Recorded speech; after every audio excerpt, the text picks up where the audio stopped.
Assalamualaikum warahmatullahi wabarakatuh. Bismillahirrahmanirrahim. Alhamdulillahirabbil alamin.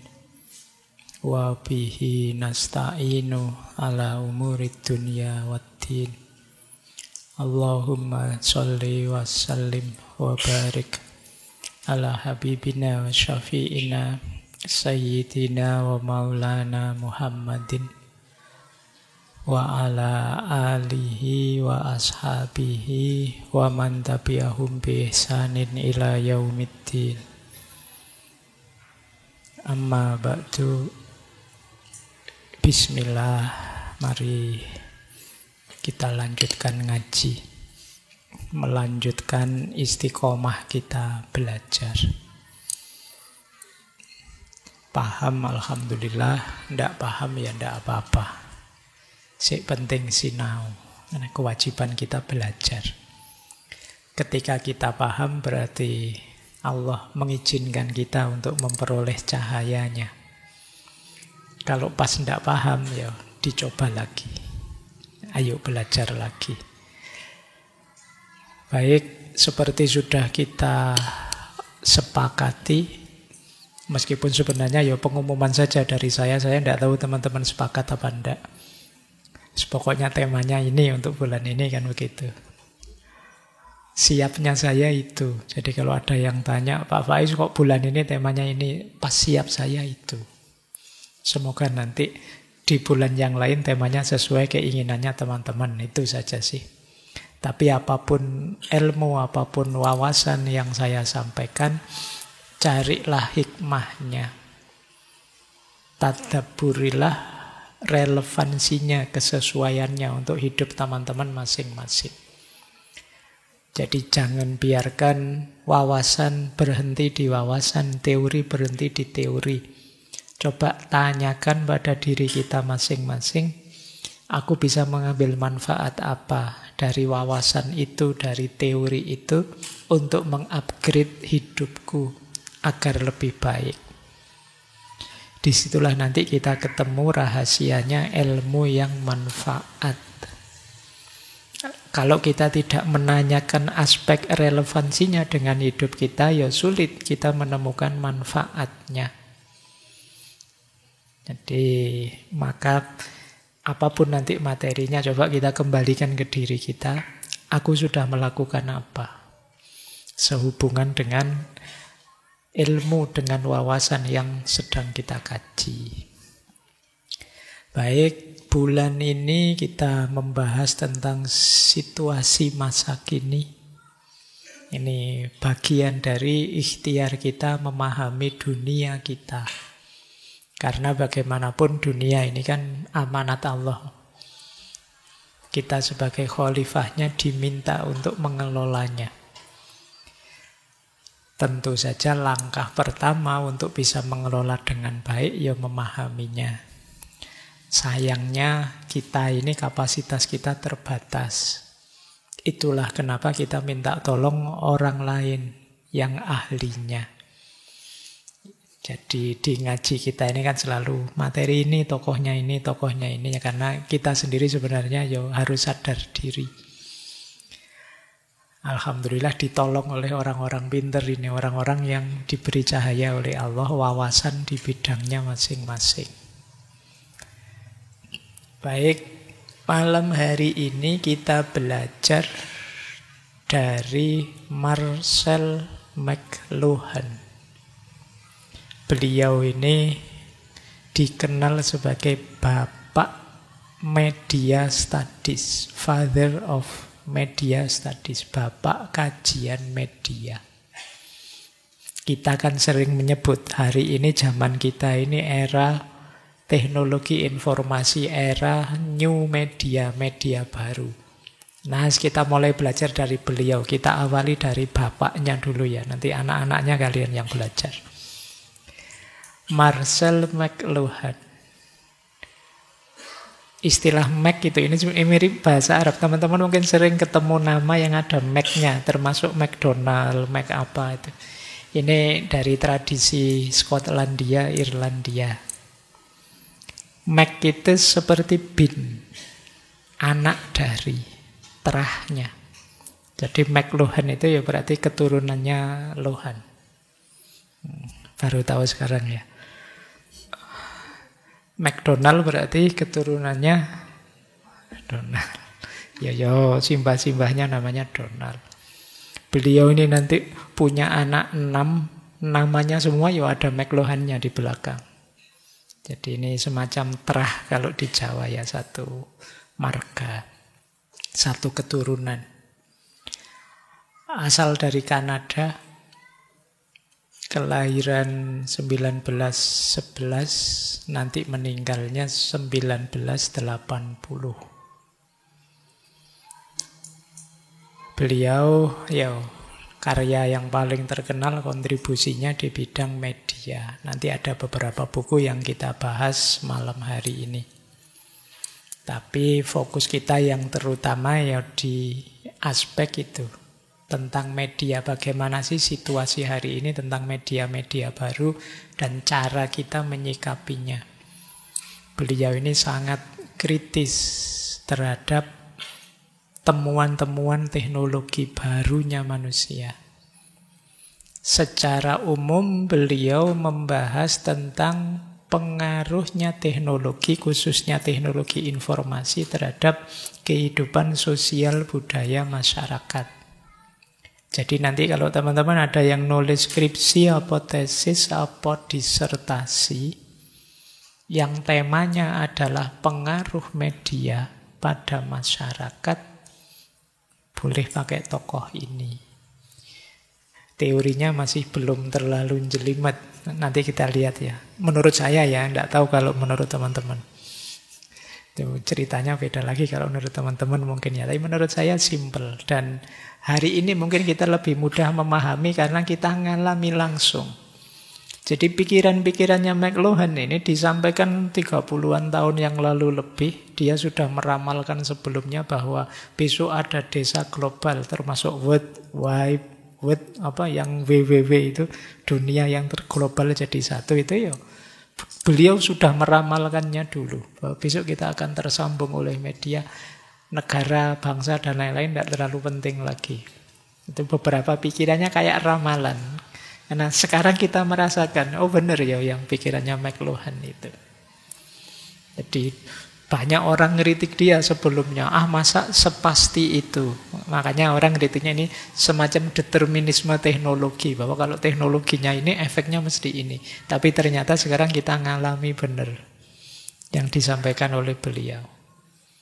Buku-buku beliau ya tahun-tahun 60, 70-an. Tapi ternyata relevan dengan situasi kita hari ini. Nah, yuk kita belajar ya. Ini belajar beneran. Mumpung teman-teman libur kan tidak ada tugas makalah dan lain-lain dari dosen. Jadi makanya kita belajar. Materinya agak sangat kampus, tidak apa-apa. Baik, kalau yang hari-hari biasa teman-teman kuliah kan tak kasih materi-materi menenteramkan hati, menenangkan jiwa. Itu biar nggak panik kalau sedang stres di kampus ya. Baik, bismillah kita mulai. Saya awali dari quote beliau ini.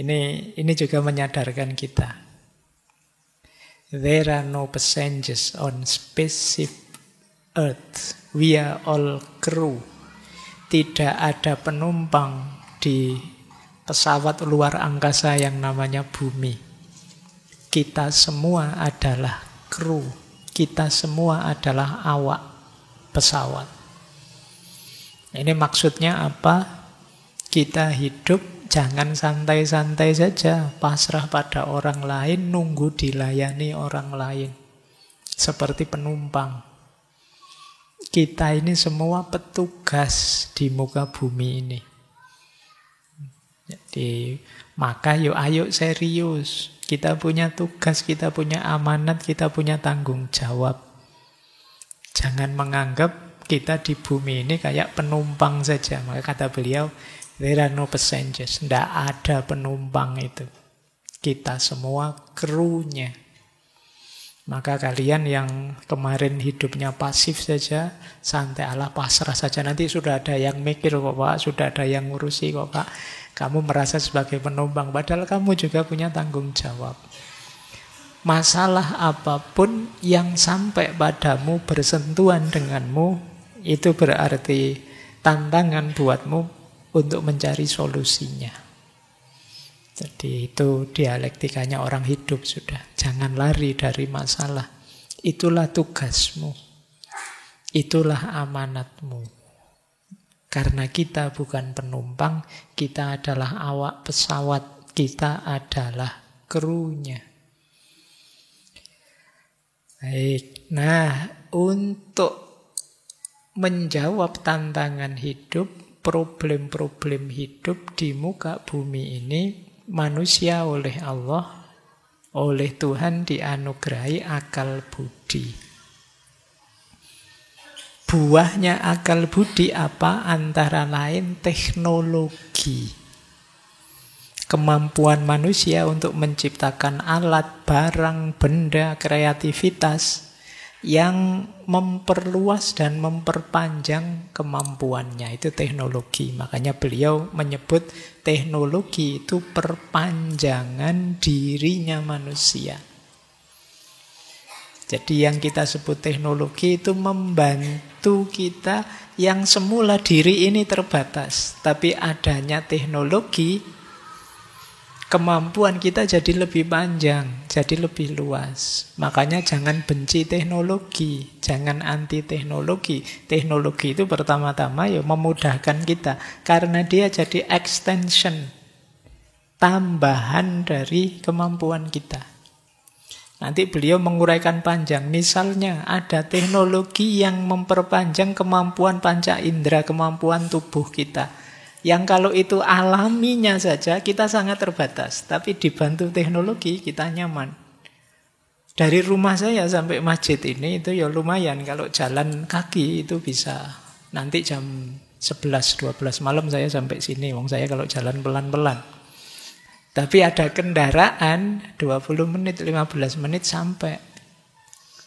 Itu kan memperpanjang kekuatan saya. Memperpanjang keterbatasan saya.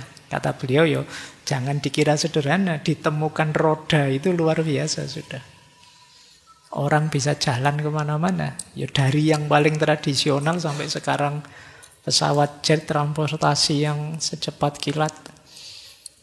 Kereta tidak cukup kereta biasa, ada kereta cepat misalnya. Ini kan kecerdasan teknologi, kemampuan manusia dengan teknologinya. Jadi kita banyak terbantu. Kita banyak dimudahkan. Ada kamera, ada mikrofon. Bayangkan makhluk kecil ini jasanya besar. Kalau tidak ada ini kalian selesai. Tidak mungkin ngaji sama saya. Suara saya paling kedengaran 2 meter di depan itu. Kesana ke belakang tidak akan terdengar. Alhamdulillah ada teknologi. Oh ini pahalanya besar penemu mikrofon itu. Kalau tidak terbayangkan kalau tidak ada mikrofon. Tidak ada kacamata. Saya sekarang kalau baca buku tidak pakai kacamata tidak bisa. Tidak ada kacamata ngaji filsafat bubar. Saya tidak bisa nambah materi. Kok materinya ya itu terus diulang-ulang. Saya tidak bisa baca. Tapi ada kacamata. Loh ini jasanya besar. Jadi extension, nambah keterbatasan kemampuan kita. Loh di situ pentingnya teknologi. Telepon, kalau tidak ada telepon betapa susahnya kita harus ketemu langsung orang setiap kali berkomunikasi. Berat. Kamu mau bilang, zaman dulu bisa pakai telepati. Ya saya tidak tahu pastinya gimana, tapi ya sekarang tidak pakai capek-capek tirakatan belajar ilmu telepati. Tinggal kamu pencet, tinggal kamu klik, tinggal kamu panggil siapa saja kalau diangkat loh ya. Kalau tidak diangkat itu kan cerita yang lain. Tapi kan kamu bisa komunikasi jarak jauh. Jadi perpanjangan kemampuan indera tubuh atau perpanjangan kemampuan pikiran kita, ingatan kita. Buku misalnya.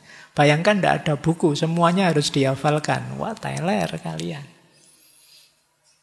Bayangkan tidak ada komputer kalau hari ini ya. Ada proses-proses yang kompleks, yang luar biasa. Wah, susah.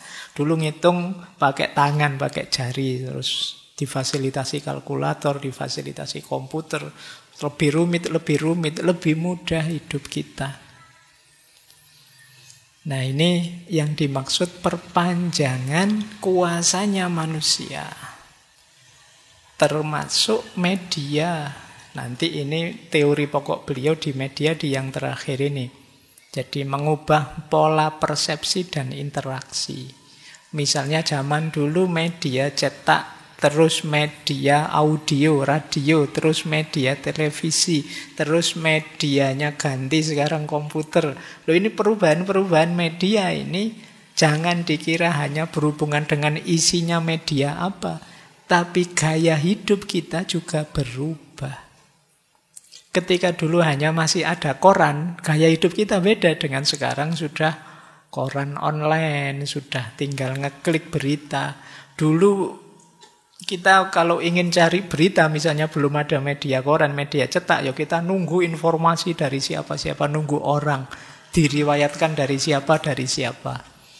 Itu kan panjang ceritanya, nunggu riwayat-riwayat. Terus ganti ada media cetak, oh alhamdulillah sekarang tinggal kamu baca saja sampai. Tapi itu pun yo, bahkan koran pun nunggu. Peristiwa kemarin kamu bacanya kan besok pagi. Karena koran yo jadi-jadinya kan baru besok, dicetak dulu, besok baru disebarkan. Bayangkan sekarang, kamu kan langsung real time. Berita di mana kamu baca hari ini, itu gaya hidupmu berubah sudah. Jadi jangankan itu, kadang-kadang beritanya belum ada, peristiwanya belum ada, beritanya ada duluan. Yang kamu sebut hoax itu kan. Semula kamu ngarang, ternyata beneran terjadi. Kadang-kadang kan begitu. Ya karena sekarang banyak berita itu bukan menceritakan kebenaran, tapi membuat pembenaran. Jadi sebenarnya tidak ada sih, tapi dibuat biar ada. Caranya ya diatur. Jadi itu situasi, kalau di Brodiat dulu ini namanya situasi simulakra. Jadi yang kamu sebut kebenaran itu sebenarnya ya bukan sesuatu yang kamu cari, tapi sesuatu yang kamu buat. Tuh, ini kan gaya hidup. Baik, jadi ini pertama, jadi diawali tadi yuk kita hidup lebih bertanggung jawab dan menjalankan tanggung jawab kita. Manusia banyak dibantu, namanya teknologi. Lanjut ya. Beliau kemudian pinjam teorinya Arnold Toynbee. Ini ahli sejarah. Yang mencermati ternyata teknologinya manusia itu mengalami etherealization. Etherealization itu tambah lama tambah efisien, tambah kecil, tambah ringan, tambah efektif, tambah tidak tergantung materi. Ini namanya etherealization.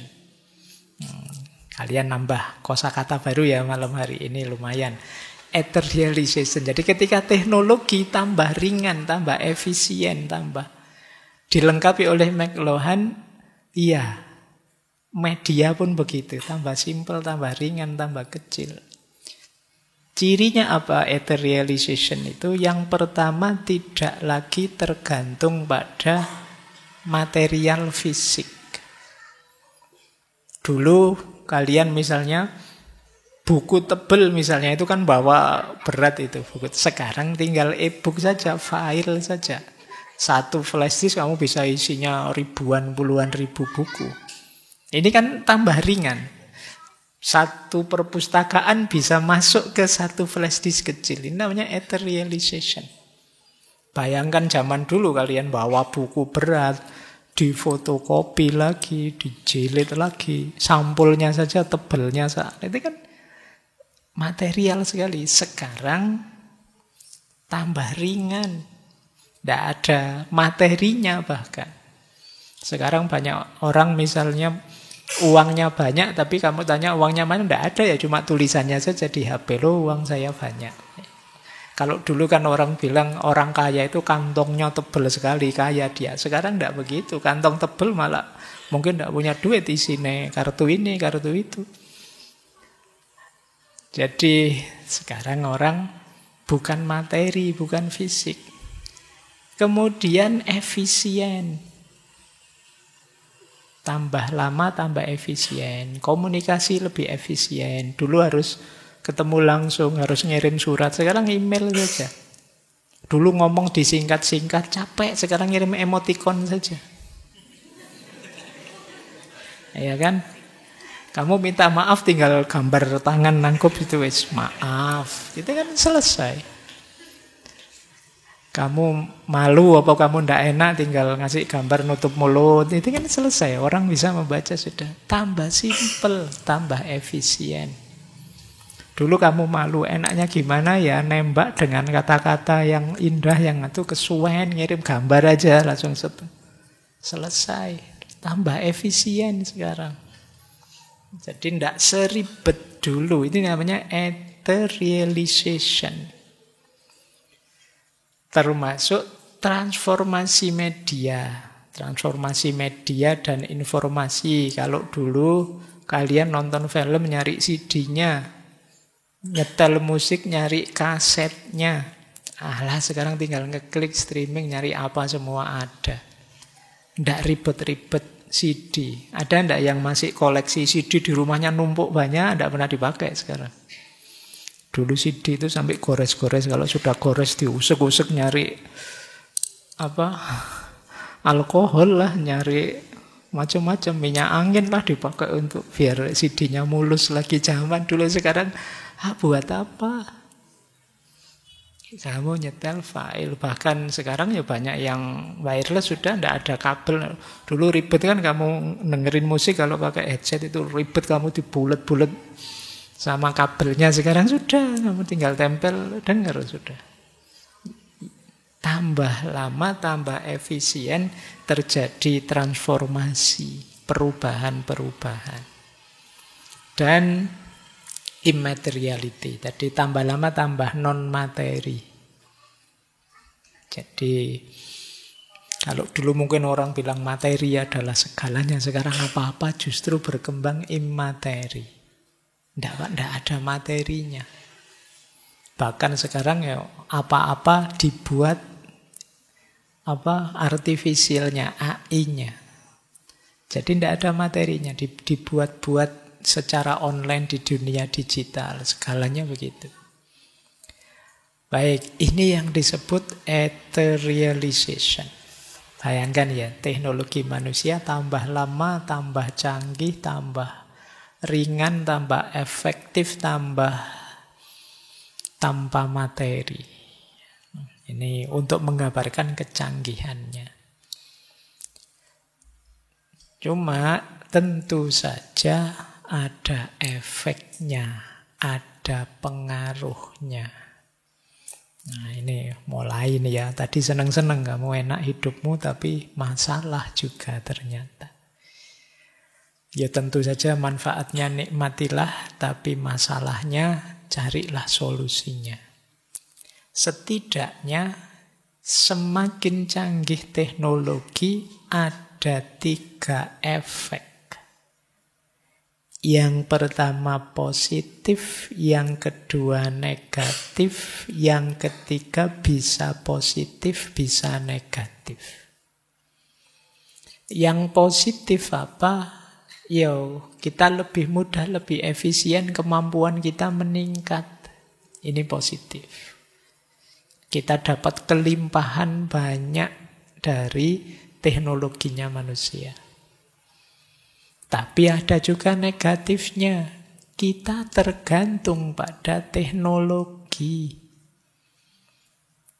Sekarang sudah mulai kalian males nulis, dibuatkan saja sama ChatGPT. Kalian sudah mulai ketergantungan. Kalau dulu masih mending kalian kadang-kadang ya plagiat dikit-dikit, tapi kan masih ngarang sendiri. Sekarang dikarangkan. Bahkan sampai ke titik apa saja, kreativitasmu yang apa saja bisa diwakili oleh mesin-mesin artificial intelligence. Bisa bikin lagu, bisa. Mau bikin puisi, bisa. Mau bikin cerita, kamu tinggal ngomong kerangkanya begini dibikinkan. Jadi terus gunanya apa kamu diberi pikiran, akal budi? Diwakilkan saja sama mesin-mesin itu. Ini akhirnya apa? Ketergantungan. Mesinnya tambah pinter, manusianya tambah males. Sekarang kamu jalan ke warung saja kan males. Wong yo ada GoFood, ada Shopee Food, tinggal diklik datang sendiri, toh ya ongkirnya bisa bebas. Jadi ketergantungan pada teknologi. Zaman dulu bahkan sampai hal-hal paling kecil orang berusaha sendiri. Dulu Simba-simba kita mungkin melihat waktu itu bisa pakai kayu, bisa lihat matahari, lihat apa. Saya yakin sekarang kalian tidak bisa, sudah. Kalian tidak bisa membaca waktu, lihat, oh posisi matahari sekian, berarti sudah waktunya zuhur. Posisi kalian mungkin sudah tidak mampu lagi membaca itu. Bedanya apa? Waktu maghrib sama waktu isya kalau dilihat di langit. Itu mungkin kalian sudah lupa teorinya, konsepnya. Apa yang penting HP saya teriak adzan tiba-tiba itu berarti wis maghrib kalau disetting begitu. Itu kan kamu tergantung sudah. Ya kalau HP-mu pas hidup, pas mati gimana? Sudah dibangunin sahur tapi HP-nya mati terus kesiangan. Itu efek kamu ketergantungan teknologi. Nah, ada efek yang bisa positif, bisa negatif. Yaitu efek yang berhubungan dengan perubahan sosial budaya. Perubahan gaya hidup. Ini yang terjadi di tengah masyarakat. Hidup ini pasti berubah kalau alat-alat dan perangkatnya berubah. Jadi beda dengan ketika masih sederhana, sekarang jauh lebih kompleks. Gaya hidup kita berubah. Nanti kita lihat ya, sebagian besar konsepnya McLuhan di yang ketiga ini. Bagaimana dampaknya media terhadap kehidupan masyarakat. Kata beliau, we become what we behold. We shape our tool and then our tool shape us. Jadi kita akan menjadi apa yang kita pegangi, tempat kita bergantung. Awalnya kita yang membuat alat-alat, tapi kemudian alat-alat yang membentuk kita. HP itu yang membuat manusia, tapi sekarang HP nyetir kehidupan manusia. Laptop itu kita yang membuat, tapi sekarang laptop yang mengendalikan, termasuk ngaji ini, mungkin kuliahmu dan lain sebagainya. Itu tadi shape, membentuk hidup kita. Coba bandingkan ya teman-teman, sekali-sekali penelitian mungkin mahasiswa yang HP jadul dengan HP mewah. Coba gaya hidupnya beda enggak? Cara ngomongnya, tongkrongannya, kemudian coba dicek, itu kemungkinan beda. Karena alat membentuk kita. Jadi kita yang membuat sebelumnya, tapi kemudian kita yang disetir. Apalagi yang jenis ketergantungan tadi sudah sama sekali tidak bisa dilepaskan. Gadget itu HP ini bahkan kita cas saja itu bolak-balik ditontoni, bolak-balik. Kita tidak betah, tinggal di cas 1 jam, 2 jam itu kita tungguin saja, begitu setianya nungguin HP. Tapi ya itu kita sudah mengalami ketergantungan. Kitalah sekarang yang disetir oleh alat. Hidup kita yang dibentuk oleh alat. Ini problem besar kita. Makanya kata McLuhan selanjutnya, we are all robot when uncritically involved with our technologies. Kita semua sekarang adalah robot ketika kita terlibat dengan teknologi kita secara tidak kritis. Jadi ini kalau disambungkan dengan Dawuhnya Kanjeng Sunan Kalijaga yang mengalir tapi tidak tenggelam, ternyata yang menenggelamkan kita versinya McLuhan bisa saja teknologi kita sendiri. Ciptaan kita sendiri yang membuat kita lenyap. Kita kalah eksis dengan mesin yang kita ciptakan. Kenapa? Karena kita terlalu tergantung, terlalu terlibat secara tidak kritis. Bukan berarti tidak boleh terlibat, wong itu memang alat yang harus kita pakai. Tapi problemnya adalah tidak kritisnya. Jadi tidak kritis itu sepenuhnya hidup kita pasrahkan pada smartphone, kita pasrahkan pada gadget, pada alat-alat, pada teknologi. Padahal sudah bolak-balik diceramahi, ayo kita pasrah pada Allah saja. Tapi kita pasrahi pada HP, pasrahnya pada ngaji pun pasrah. HP saja Pak yang ngaji, saya capek, saya malas. Yang sholawatan HP-nya, yang ngaji HP-nya. Orangnya tidur sambil tiktokan kayakmu, denger ngaji sambil lihat apa gitu. Jadi tidak kritis. Ini yang membuat kita semua jadi robot. Robot itu kita yang diarahkan, kita yang disetir. Nah, ini problem tadi ya. Gaya hidup kita sekarang monoton, tidak menarik. Misalnya saya membayangkan kalau ada simba-simba dari zaman dulu nonton kita, itu mesti sebelnya luar biasa. Iki urip mulai pagi sampai malam HP terus, padahal zaman dulu itu ada jalan-jalan apa ke sawah lah, ke sungai lah, mancing lah, nongkrong, ada banyak. Ini sekarang HP terus, mungkin orang dulu melihatnya monoton sekali. Tidak kreatif, tidak menyenangkan, tidak variatif, mungkin begitu. Bayangan saya begitu. Baik, ini problem. Nanti beliau membedakan media itu jadi dua. Ada hot media dan cool media. Ini tidak ada hubungannya dengan minuman ya, tidak ada hubungannya dengan kopi. Tapi ini mumpung masih hot. Nanti kalau lama-lama dingin tidak enak.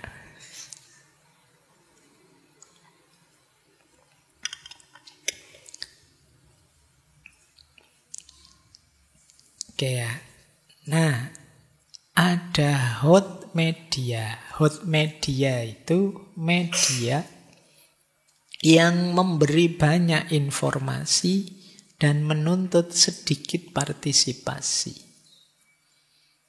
TV, radio, film, itu kan kita pasif saja tinggal menikmati. Ini hot, media yang hot ini yang bisa. Kebalikannya cool. Kalau yang cool ini media yang informasinya sedikit, tetapi partisipasinya kita perlu banyak. Jadi telepon misalnya, atau mungkin medsos tertentu yang perlu kita terus yang aktif di situ, itu namanya cool media. Jadi paling tidak kalau yang di cool ini kita banyak terlibat, banyak berpartisipasi dari audiennya. Tapi ada yang hot, kalau yang hot itu kita tinggal menikmati saja, asik ini, tinggal nonton saja, tinggal mendengarkan saja. Ini bedanya sih, nanti teorinya panjang, tapi intinya beliau membagi dua ini. Sebenarnya nanti ingin menegaskan beliau, the new media are not bridges between man and nature. They are nature. Dunia dengan penuh media, teknologi media, jangan dibilang sekarang bahwa dunia digital itu, dunia teknologi itu yang menghubungkan manusia dengan alam. Sekarang teknologi itu sudah bagian dari alam. Bagian dari nature itu sendiri. Jadi kata beliau, hidup kita sekarang sudah tidak bisa lagi dipisahkan dari teknologi yang kita ciptakan. Jadi bukan membantu kita berhubungan dengan alam sekarang. Kalau tadi kan teknologi itu memperpanjang kekuatan kita, kemampuan kita. Sekarang ditegaskan lagi, bahkan dia sekarang jadi bagian tak terpisahkan dari hidup kita. They are nature. Jadi kemarin kan ada, kita belajar ekologi itu, bagaimana lingkungan kita adalah keluarga kita. Jangan dianggap yang kita pedulikan manusianya saja. Alam sekeliling kita itu juga harus kita pedulikan. Sekarang ditambah satu lagi, teknologi juga harus kita perhatikan. Karena teknologi sekarang bagian tidak terpisahkan dari hidup kita. Jadi tanggung jawab kita tambah luas. Kalau kemarin hubungan kita dengan Tuhan, hubungan kita dengan sesama, terus hubungan kita dengan alam semesta. Sekarang harus ditambah konsepnya hubungan kita dengan teknologi. Karena sekarang teknologi adalah bagian yang tidak terpisahkan dari hidup kita. Manusia hari ini mungkin tidak bisa hidup lagi tanpa teknologi. Kalian misalnya tidak ada listrik. Betapa stresnya dirimu kalau listrik mati. Sak jam saja kamu kan sudah misuh-misuh, ngamuk-ngamuk. Apalagi seharian, apalagi berhari-hari. Karena kita sudah tidak bisa lagi lepas.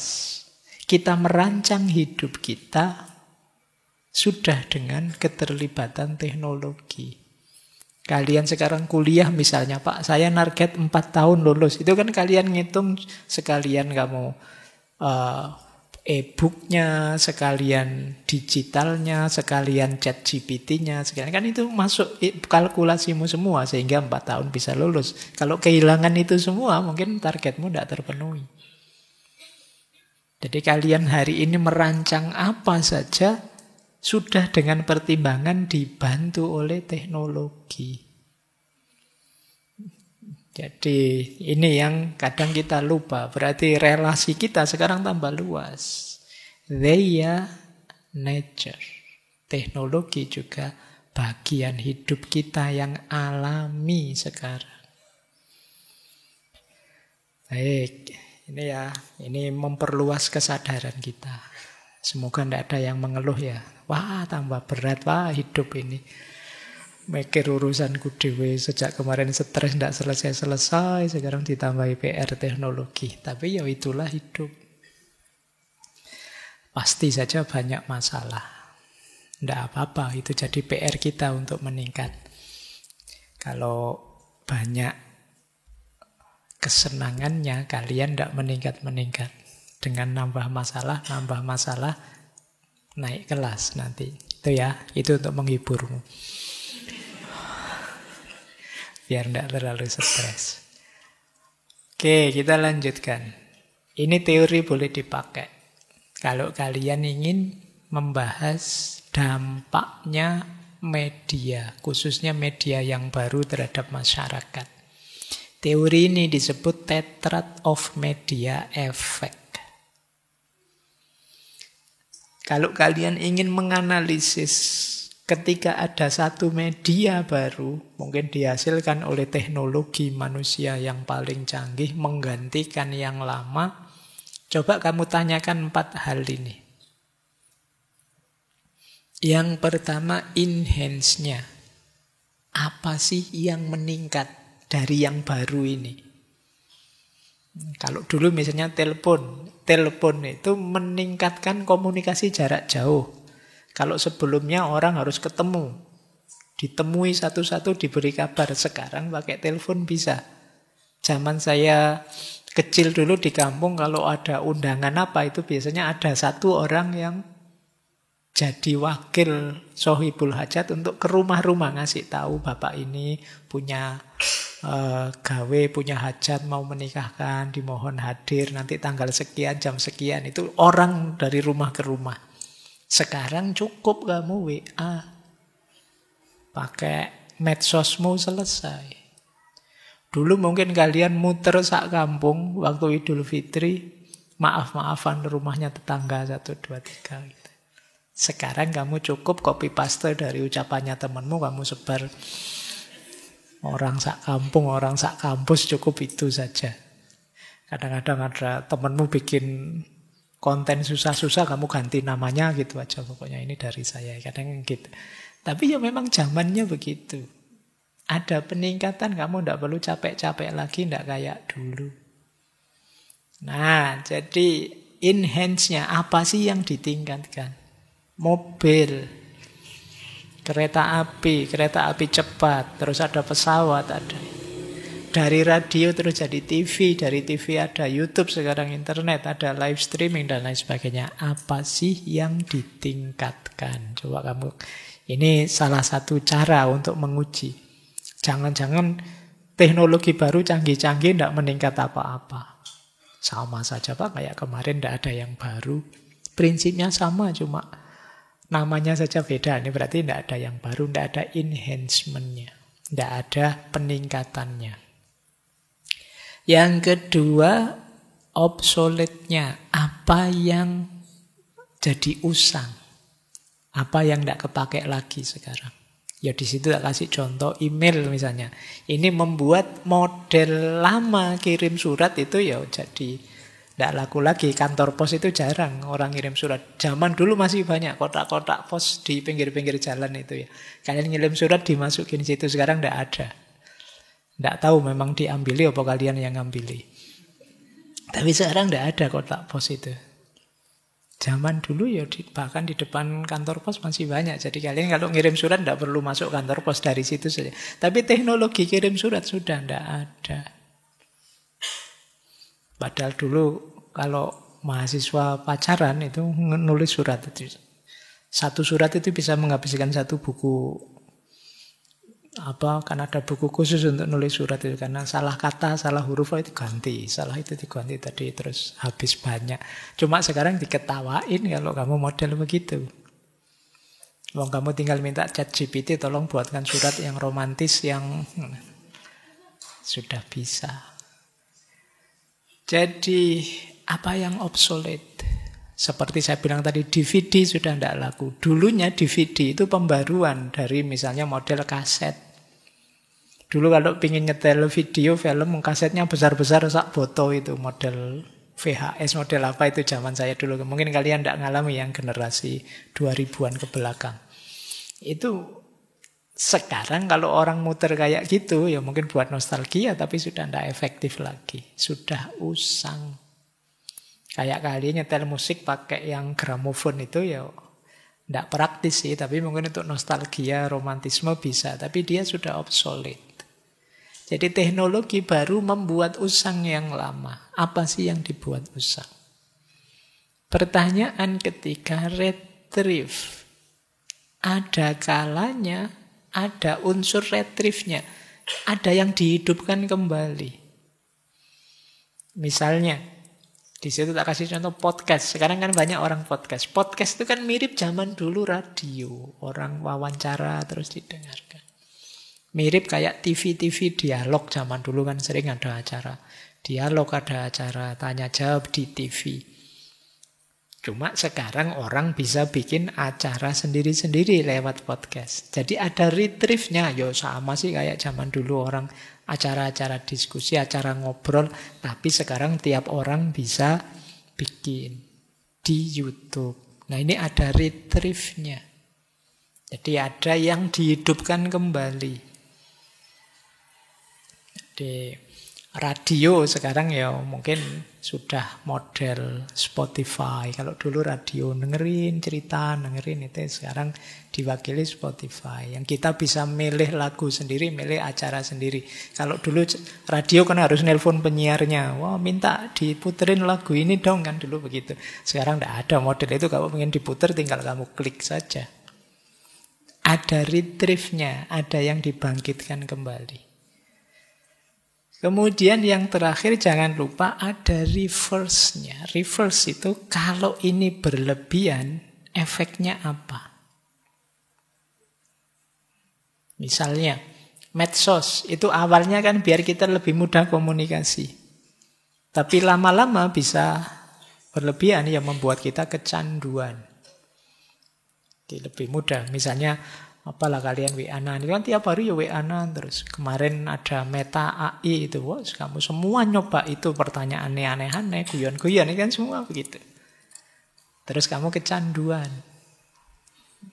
Jadi fasilitas-fasilitas yang semula memudahkan, kalau kalian tidak punya rem penggunaannya bisa kecanduan. Kadang-kadang malah kita tidak sadar kita ini sekarang semakin terisolasi, semakin tidak nyambung dengan teman-teman kita, sahabat-sahabat kita. Ini reverse-nya. Karena kita asik dengan gadget kita. Bahkan ada tamu ke rumah, kamu tidak betah. Ini mbok yo cepet-cepet pulang, tamunya ini sudah saatnya pusreng, ini ditunggu teman-teman ini. Misalnya, itu zamanmu sekarang kan begitu. Itu yang disebut reverse. Jadi kalau ekstrim efeknya apa? Mobil misalnya, mobil itu kan untuk memudahkan perjalanan. Jadi kalau kita mau kemana lebih cepat, lebih efektif. Kadang-kadang malah sebaliknya yang terjadi kalau berlebihan seperti sekarang, macet. Jadi malah lebih lambat. Nah ini yang disebut reverse. Jadi kalau berlebihan efeknya bisa sebaliknya. Nah ini yang disebut tetrad of media effect. Kalau ada media baru, dampaknya apa saja? Tanyakan 4 hal ini. Makanya ini boleh kalian pakai teori untuk menganalisis. Sejauh mana yang baru itu efektif. Apa yang ditingkatkan, apa yang diusangkan, apa yang dihidupkan kembali, dan apa yang terjadi kalau itu berlebihan atau ekstrim. Baik, jadi ini cara membaca efek media. Kita lanjutkan. Ambil nafas dulu, kelihatannya kalian agak berat menangkapnya ya. Tapi ini dunia kita sehari-hari. Terus, ini yang tadi kita sebut. Salah satu konsep yang banyak beliau elaborasi itu adalah tentang global village. Beliau bisa dikatakan orang pertama yang pakai istilah ini. Desa global. Bisa dicek di 2 buku beliau. Yang di situ saya tulis ya, Gutenberg Galaxy sama Understanding Media. Buku tahun 62 dan 64. Sebagian besar materi kita malam hari ini dari 2 buku ini, termasuk yang tentang medium is message. Jadi ya sederhana, teman-teman bisa langsung paham yang dimaksud global village itu sekarang dunia ini yang seluas ini seolah-olah jadi kecil saja. Seolah-olah jadi satu desa saja. Kalian misalnya dapat beasiswa di Belanda, toh tetap kita bisa ngobrol di detik ini, waktu ini, meskipun kalian di Belanda. Kayak saya ngobrol sama tetangga sebelah rumah. Sepak bola di Italia kamu lihat sekarang di sini. Di Inggris kamu lihat sekarang di sini malah santai-santai lihatnya. Kalau di stadion sana mungkin sumpek rame. Kamu bisa sambil tiduran, sambil kelesetan. Itu tidak bisa kalau di stadionnya. Tapi sekarang saat ini bisa. Ini yang disebut global village. Peristiwa yang terjadi di mana kamu bisa merasakannya langsung sekarang di sini. Ini yang disebut global village. Jadi dunia sekarang jadi satu sudah. Makanya minggu lalu kan diuraikan banyak itu bagaimana pelan-pelan kekuasaan negara itu mulai luntur. Kamu jangan kaget kok. Wah, ternyata netizen sekarang powerful sekali ya. Ya memang hidup kita di situ sekarang. Jadi ada namanya global village. Kalian bisa mengalahkan mungkin Amerika, bisa mengalahkan Israel, bisa mengalahkan netizennya. Kalau nyerbu kemana-mana, tidak ada yang bisa ngalahin kita sekarang. Kenapa? Sekarang zaman global. Jadi dunianya dunia digital. Oh, itu mungkin kalau dunia digital itu dihitung, itu kita sudah negara superpower sudah. Kita paling jago itu seluruh dunia. Jangan macam-macam sama orang Indonesia. Jadi itu efek dari global village. Baik. Ya contohnya internet, media sosial kalau sekarang ya. Twitter, YouTube, Instagram. Kalau ekonomi ya e-commerce. Kalian mungkin yang rajin nyekrol-nyekrol Shopee, Tokopedia, itu kan global. Kamu bisa beli dari mana, besok 2 hari lagi datang. Global village. Ada yang langsung nyampe hari ini instan, ada yang next day, ada yang itu ya. Nggak usah tanya kok Pak Faiz tahu istilah-istilah itu. Jadi itulah global village. Jadi kayak kalau kita ke pasar, kalau kita jalan-jalan kemana, padahal itu jauh. Kalau kita ingin lihat etalasenya toko yang di Bali sana, apa yang di Papua, apa yang di mana, itu kan yang punya lapak, itu kan kita bisa lihat dagangannya apa saja. Padahal tetangga kita punya toko, kita tidak tahu dagangannya apa, tapi mungkin orang jauh-jauh kita tahu. Itu global village. Sekarang dunia ini kecil. Kita bisa terhubung dengan siapa saja, di mana saja, saat ini. Makanya minggu lalu ada istilah timeless time. Waktu itu sudah tidak jadi pertimbangan lagi. Kalau budaya juga begitu. Budaya mungkin ada, dulu Hollywood terkenal sekali. Kemudian disaingi India, ada Bollywood, lebih terkenal sekali. K-pop. Wah itu kan budaya, di mana-mana sekarang serba Koreanan. Sampai kamu sisiran saja gaya Korea, ngomong gaya Korea, macam-macam gaya Korea. Ini budaya global. Kamu tidak bisa bedain ini Indonesia apa Korea, sulit. Kok ada ke jalan-jalan kemana kok isinya ada menu-menu Koreanan semua, nanti jalan kemana, ini menu-menu Italia, menu-menu Indianan, ini menu-menu Arab, di mana-mana ketemu kamu. Padahal ini Indonesia loh ya, kok ada macam-macam gitu. Global village sekarang.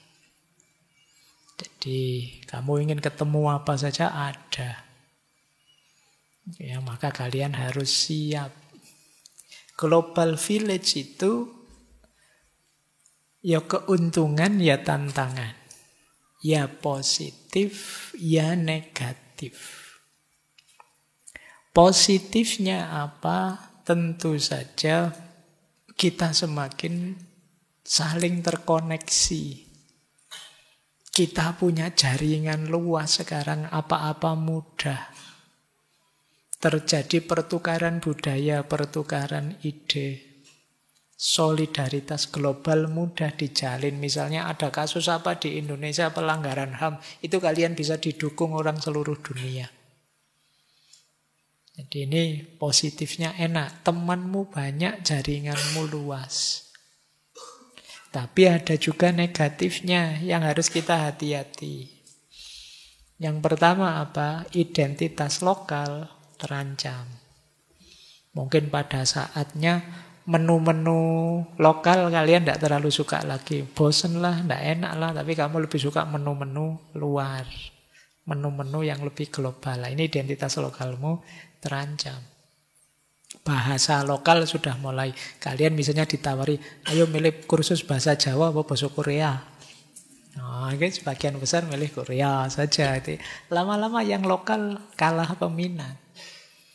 Ini terancam sudah. Terjadi homogenisasi budaya. Ini tantangan bagi kalian ya. Gimana caranya budaya kita tetap hidup dan tidak jadi museum. Jadi museum itu ya ada sih, tapi di tempat tertentu memang sengaja dipertahankan di situ, itu namanya museum. Museum itu ya indah, kamu kagumi. Kalau kamu lihat luar biasa budaya kita, tapi ya adanya di museum itu saja. Di hidup sehari-hari tidak ada. Jadi, oke, ini tantangan buat kita. Sekarang budaya-budaya kita sudah mulai banyak yang jadi museum. Kebiasaan-kebiasaan, tradisi yang mungkin dulu dilakukan oleh nenek moyang kita yang berguna, sekarang kita bypass semua, kita alah tidak penting, alah ngerepoti saja, alah ribet saja terus hilang. Mungkin ada tapi memang sengaja dikonservasi di situ, dipertahankan di situ.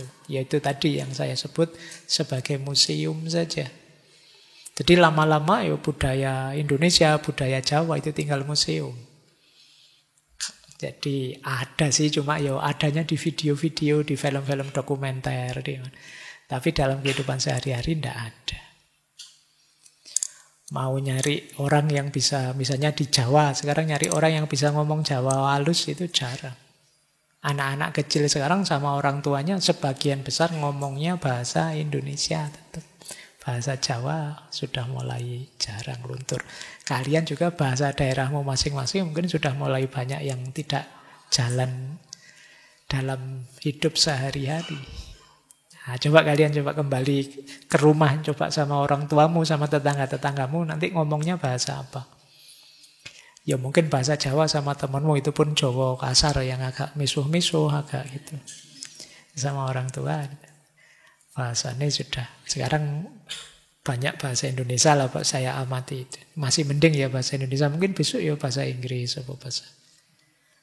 Itu yang disebut tantangan. Ada homogenisasi dan tantangan hilangnya identitas lokal. Informasi bisa cepat menyebar dan kalau tidak hati-hati kita bisa jantungan. Kata Braudiat, filosof dari Perancis, manusia hari ini itu rata-rata kayak orang epilepsi. Jadi kita ini peradaban epilepsi. Epilepsi itu kayak orang kena epilepsi itu kan kalau pas kumat tegang, kejang-kejang, terus sembuh santai lagi. Kita tiap hari begitu, kita kaget. Baca informasi ini, baca informasi itu, kita kaget terus. Tiap hari kita itu kaget. Baru saja kaget, kok itu dipecat. Kaget lagi, kok itu yang diangkat. Kita tiap hari kaget. Jadi kita kayak orang epilepsi, tiap hari tegang. Kok ini yang korupsi? Kok tiba-tiba OTT yang di sana? Kita tiap hari beritanya kaget terus. Jadi jangan kaget kalau hari ini penyakit jantung meningkat itu. Kamu kaget tiap hari.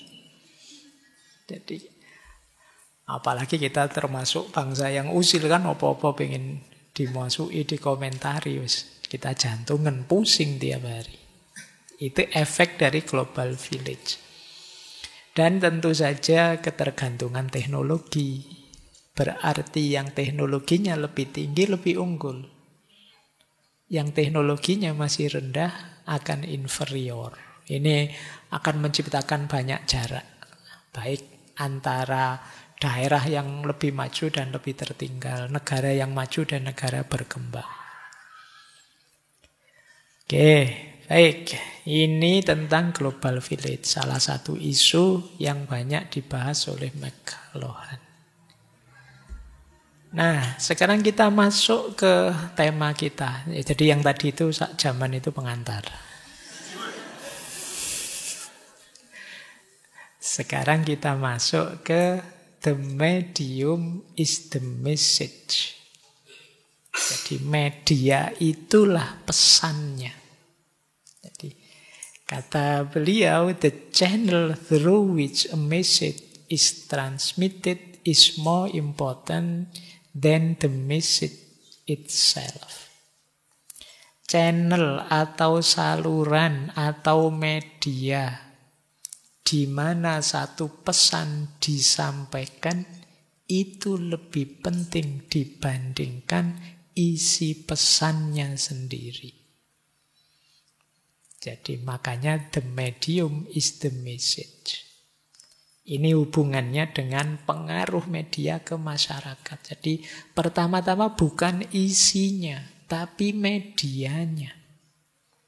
Ini boleh kalian cek di buku itu ya, Understanding Media, The Extension of Man. Kenapa begitu? Ada beberapa alasan. Mengapa sih medium is the message? Kenapa lebih penting medianya? Coba kita lihat ya.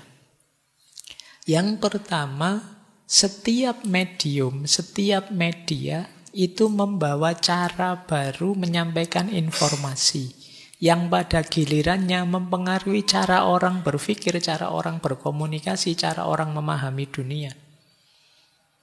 Bandingkan tadi, misalnya tadi saya ceritakan, zaman dulu orang kalau ngundang itu ya datang satu-satu ke rumah. Ayo, Dengan gaya ini, coba kita bayangkan, orang lebih kenal satu sama lain, lebih manusiawi. Kan itu, ini aspek-aspeknya. Jadi tidak terisolir, kita saling mudah kompak, mudah bersatu. Kemudian sekarang kita kalau ada apa pakai WA, itu beda lagi sudah kan. Orang ngirim WA itu meskipun emotikonnya senyum bisa saja dia merengut.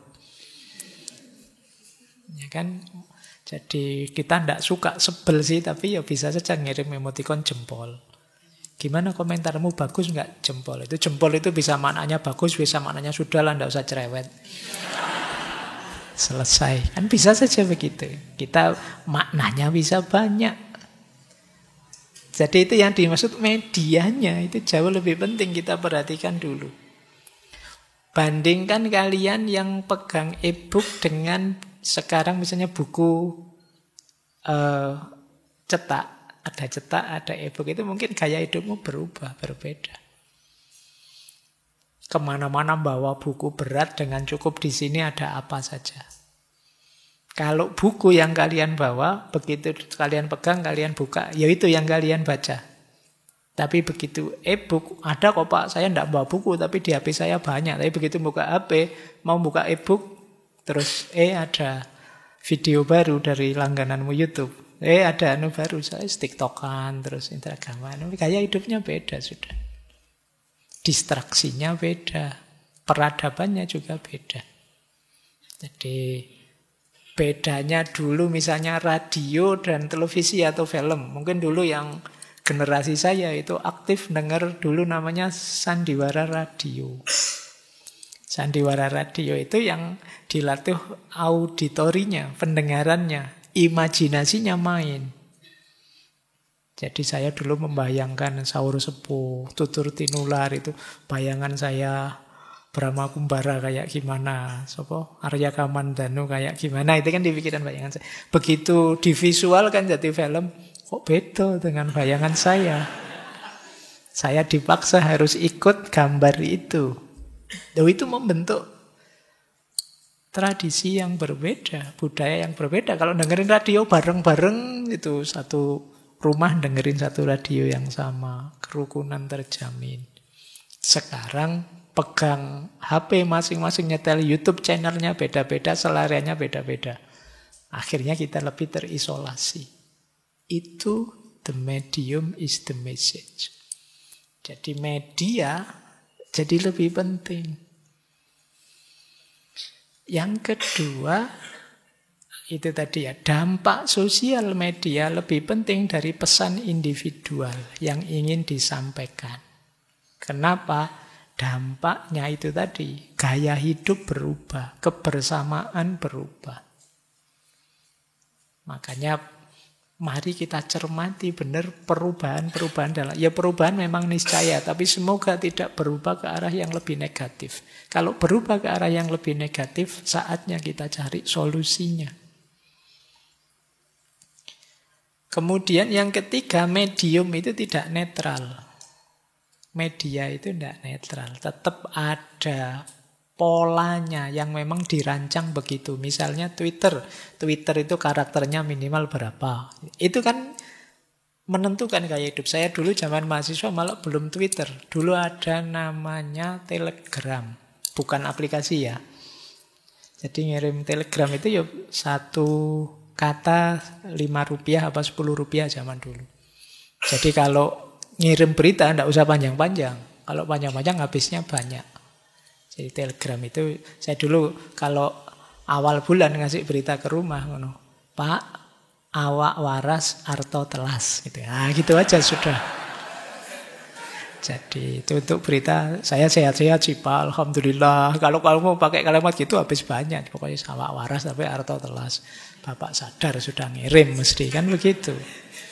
Nah, itu kecerdasanmu dituntut lebih pinter merangkum kata-kata. Sekarang kamu pakai WA, pakai email, bisa kapokmu nulis sudah. Kan berbeda caranya. Jadi itu yang dimaksud medium is the message. Baik, nonton TV dengan dengar radio keterlibatannya beda. Kayak tadi misalnya televisi mungkin jenis hot, kita terlibat Secara emosional ngerti langsung. Sementara kalau radio imajinasi lebih main. Ini yang dimaksud medium is the message. Ya, untuk memperjelas coba ya kita sebentar. Ini saya pinjamkan teori. Teori ini bisa diambil dari bukunya Irving Feng yang judulnya History of Mass Communication. Jadi dalam sejarahnya peradaban manusia itu terjadi 6 revolusi komunikasi. Ini mempengaruhi hidup manusia. Itulah nanti kalau kita sambungkan medium is the message, ini jadi make sense, masuk akal. Coba kita baca singkat pelan-pelan ya. Semoga nanti ada waktu kita bahas buku ini. Peradaban kuno sekitar 3000 sebelum Masehi. Terjadi namanya Writing Revolution. Writing Revolution itu dari tradisi lisan menuju tradisi tulisan. Kita kenal hieroglif, kita kenal piktogram, itu sekitar 3000 sebelum Masehi. Jadi gambar-gambar di gua itu kan awal tradisi tulis.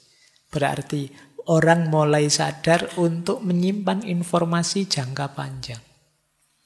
Setelah sebelumnya tradisinya tradisi lesan. Gaya hidupnya pasti juga berubah. Kemudian abad 15 mulai muncul mesin cetak. Gutenberg. Ini juga lebih dahsyat lagi revolusinya. Dengan adanya mesin cetak, orang pinter bisa dilipat gandakan banyak. Bayangkan zaman dulu ya, ilmu itu ditransmisikan dengan lesan. Kamu tak ijazahi ilmu ini ya, nanti gurunya mengijazahkan lagi. Jadi sampai ada, kalau dalam sejarah Islam itu ulama-ulama yang melakukan perjalanan hampir seumur hidup untuk mencari ilmu. Harus ketemu langsung dengan ulamanya. Tapi begitu lahir mesin cetak, ilmu bisa ditulis di kertas, digandakan dengan sebanyak yang kita suka. Orang pinter meningkat pesat banyak. Ini nanti yang mengawali Renaissance di Barat. Jadi kalian bisa baca buku, bisa menggali sendiri karena banyak referensi bisa kalian akses langsung.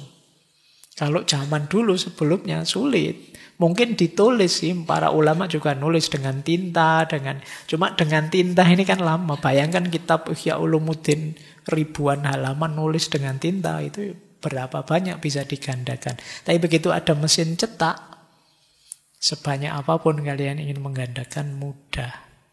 Peradaban manusia berubah drastis. Jadi ini padahal kan media, tapi bagaimana media ternyata perannya penting. Reformasi Renaissance di Barat itu ya karena revolusi mesin cetak. Kemudian muncul lagi sekitar abad 19. Istilahnya Irving Feng, mass media revolution. Munculnya surat kabar, majalah, media-media cetak yang bisa diakses oleh banyak orang. Sekarang informasi cepat menyebar kemana-mana. Ada koran, ada majalah. Ini diawali abad 19. Peradaban berubah, dunia manusia berubah sudah. Sekarang orang sudah bisa ngerti apa yang terjadi di mana-mana. Kalau semula ngertinya terbatas saja, sekarang ngerti berita dari mana-mana. Oleh mass media revolution. Kemudian abad 19 juga terjadi, ini 19 pertengahan, revolusi telekomunikasi. Munculnya telepon, radio, televisi. Lebih dahsyat lagi. Sekarang informasi yang kemarin tulis bisa didengarkan. Bisa dilihat langsung sak gambar-gambarnya dengan televisi. Peradaban berubah sudah. Setelah itu terjadi lagi abad 20. Ini lebih dahsyat lagi, computer revolution.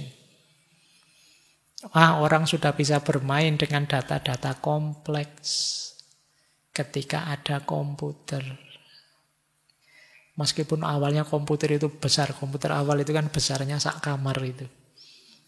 Mengalami eteralisasi tadi, mengalami semakin ringan, sekarang komputer tambah kecil.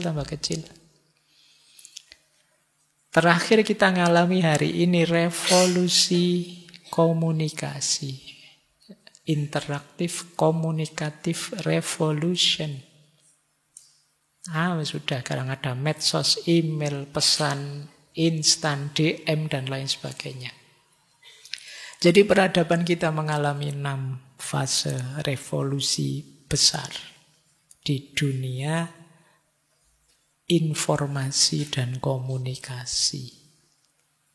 Ternyata tidak hanya isinya, ya terserah, isinya bisa macam-macam sesuai kepentingannya masing-masing orang. Tapi jenis medianya yang itu bisa mengubah wajah peradaban manusia. Makanya the medium is the message. Pesan utamanya tidak pada isi atau kontennya media itu apa, tapi medianya itu sendiri. Nanti bandingkan misalnya sekarang sudah ada Instagram yang lebih banyak bermain dengan video, gambar, ada Twitter dengan keterbatasan kata tapi masih bisa bikin link dan lain sebagainya. Dengan TikTok dengan karakternya dan lain sebagainya. Ini mengubah wajah peradaban kita. Dulu waktu awal-awal misalnya ada Instagram itu betapa hebohnya orang. Apa saja difoto, diupload. Captionnya macam-macam. Sekarang sudah mulai biasa lagi. Sudah rutin, sudah jadi habit kita sehari-hari. Baik ya, semoga ini bisa memperjelas kenapa the medium is the message. Jadi yang penting ternyata medianya, bukan isi pesannya. Baik, kita lanjutkan. Nah, ini pokok-pokok kritik beliau ya. Pengaruh media terhadap masyarakat. Itu saya kutipkan beberapa quotes dari buku beliau. Kata beliau, pesan dari media atau teknologi apapun adalah perubahan skala, kecepatan, dan pola. Jadi menurut beliau 3 hal nanti yang ditingkatkan dalam perkembangan media. Yang pertama skalanya, yang kedua kecepatannya, yang kedua polanya. Misalnya dulu hanya radio, ya skalanya lebih sempit. Sekarang internet jauh lebih luas. Kecepatan, dulu nulis surat pakai Pak Pos, lebih lambat. Tapi sekarang pakai WA, langsung dibaca. Ini namanya kecepatan. Pola, polanya berubah. Misalnya dengan media sosial lebih interaktif. Kalau cuma email saja satu arah. Tektokannya lama, tapi begitu ada WhatsApp misalnya, teman-teman bisa langsung ngobrol. Dengan MiChat misalnya, teman-teman bisa. Oke ya, ada aplikasi itu di HP-mu? Baik, wis langgananmu. Jadi ini yang dimaksud pola. Itu salah satu contoh ya, kenapa kok tak sebut itu terus kamu ketawa. Karena kamu ngerti. Medium is the message. Jadi media yang kamu pakai itulah pesannya. Baik, terus mempengaruhi bagaimana manusia berpikir, merasa, dan berperilaku. Jadi memang dia mempengaruhi kita. Ini aspek manfaat peningkatannya. Ada juga efek negatifnya.